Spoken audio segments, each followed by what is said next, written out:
के न्यूज़। आज से विशेष सत्र शुरू हो रहा है जिसके लिए सभी चीज़ें नए संसद भवन में शिफ्ट कर दी गई हैं और आज का पहला दिन है।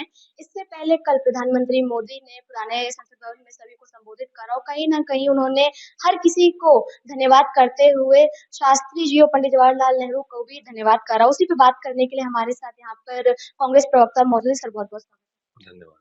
सर आपने देखा कि कल जिस तरह से प्रधानमंत्री मोदी ने सभी का अभिवादन करा, सभी को धन्यवाद अदा करा, कहीं न कहीं उन्होंने पंडित जवाहरलाल नेहरू का भी नाम लिया और शास्त्री जी का भी नाम लिया, जो बीजेपी एक तरह से उनको नेगलेक्ट करती चली आ रही है, उनको नज़रअंदाज करती चली आ रही थी। कल अचानक से उनका जो ये शास्त्री-नेहरू प्रेम जागा, इसको लेकर क्या?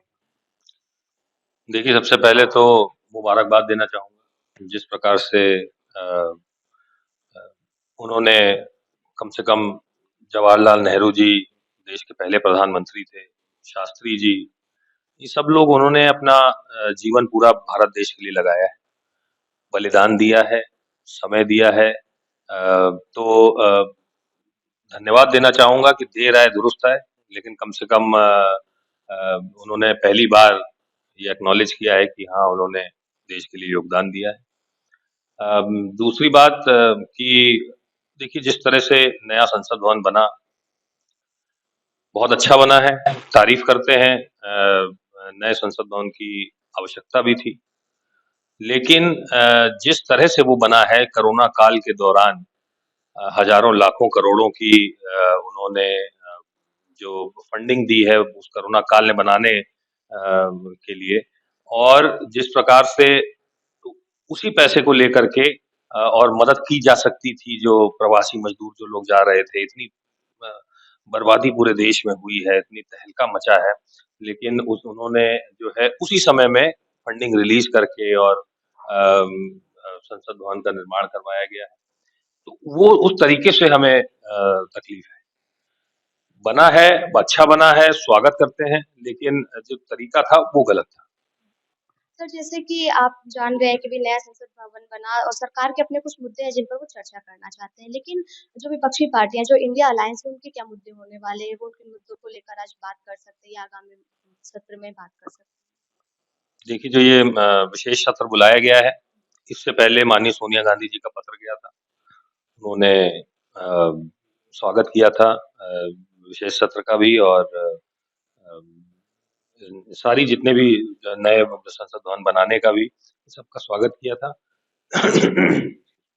उन्होंने लेकिन विशेष रूप से ये कहा था कि जितने महत्वपूर्ण बिल हैं उसको जल्द से जल्द पास कराइए, और विशेष रूप से प्राथमिकता के तौर पर जो महिला बिल है, महिला आरक्षण जो बिल है, जो कि काफी समय से लंबित है, और कांग्रेस कार्यकाल में भी वो अ, लोकसभा में रखा गया था, लेकिन राजनीतिक दलों की मतभेद की वजह से वो नहीं पास हो पाया था।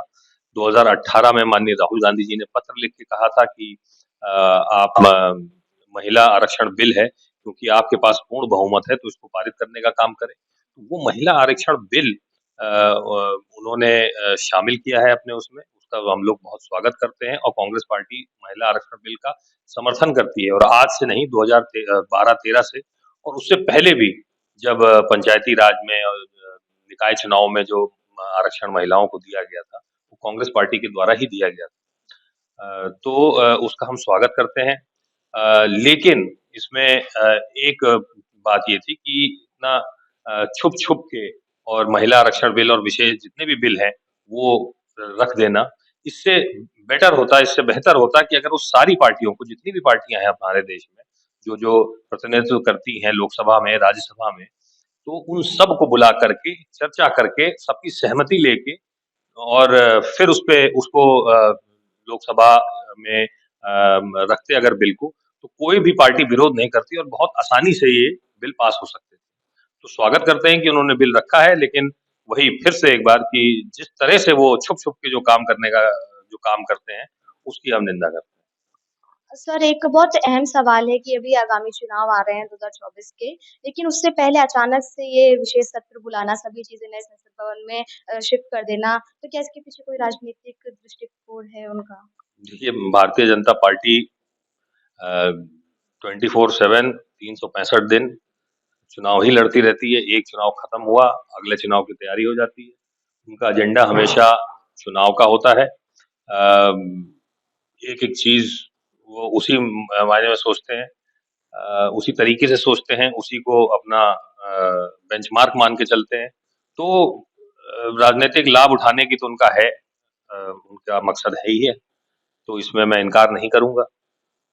वही मैंने जैसे पहले भी कहा था कि जिस प्रकार से जो काम हुआ है, जो जल्दबाज़ी करके, छुप-छुपा के, उसके उससे हमको परेशानी है।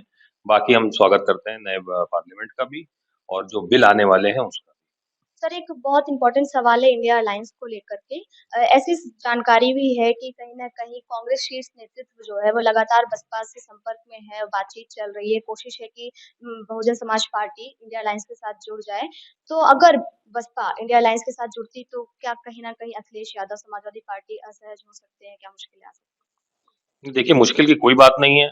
इंडिया जो अलायंस बना है, ये अ, इसी बेसिस पे बना है कि जो भारतीय जनता पार्टी की सरकार से जो लोग नाराज़ हैं, जो लोग ये मानते हैं कि भारतीय जनता पार्टी हमारे देश को बर्बाद करने पे तुली हुई है, रोज़गार नहीं दे पा रही है, किसान, पिछड़े, वंचित वर्ग, महिलाएँ सब परेशान हैं, मज़दूर परेशान हैं, आम आदमी परेशान है, मिडल क्लास परेशान है। तो अगर वो ये सोचते हैं और ये सोचते हैं कि भारतीय जनता पार्टी भारत देश को बेचने का काम कर रही है, उस पे इंडिया अलायंस बना है और उसी विचारधारा को लेकर के, देश को बचाने की विचारधारा को लेकर के, देश की रक्षा करने की विचारधारा को लेकर के सारे जितनी भी पार्टियां हैं उनसे संपर्क किया गया है।